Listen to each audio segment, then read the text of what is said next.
Robert Whittaker's style has been very interesting to watch. Throughout his career at middleweight, and even prior to that in welterweight, you see that he has a very distinct set of moves he's comfortable with throwing, and he does not veer away from them often. Normally this would cause a fighter to become predictable, and their patterns would show in their fights.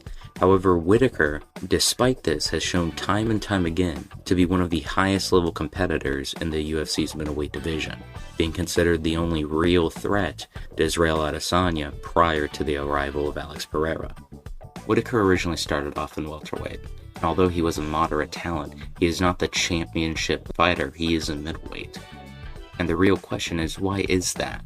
That this move up in weight, where he's fighting stronger and more powerful individuals, helped him so? And the answer is his speed advantage and how speed plays into his fighting style. In the middleweight division, Whittaker uses this speed advantage to harass the opponent with jabs and leg kicks on the outside of their range. And then whenever he enters range, he will do it quickly with a combination and then exit range and make the opponent miss. The most effective of all these combinations seems to be his jab, cross, high kick.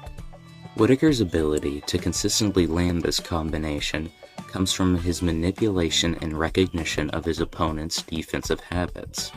Whenever he blitzes into range, he uses a double jab, a jab cross, or a jab hook, and opponents will typically lean away while backing up or lean offline to avoid the follow-up strikes. While this may work in a typical boxing setting, the introduction of same-side combinations using the legs have made leaning offline far riskier. To combat this, many prioritize guarding their head over all else. Whittaker, understanding this, uses the earlier portions of the fight to target the lower body. This period of side leg kicks, low kicks, and body kicks will condition an opponent into opening their defenses.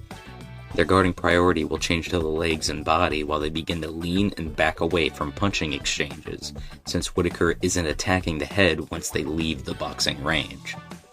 Once Whittaker has lulled his opponent into this defensive pattern, he will then break it with his signature combination, throwing the one, sometimes flicking the two, and normally landing the head kick.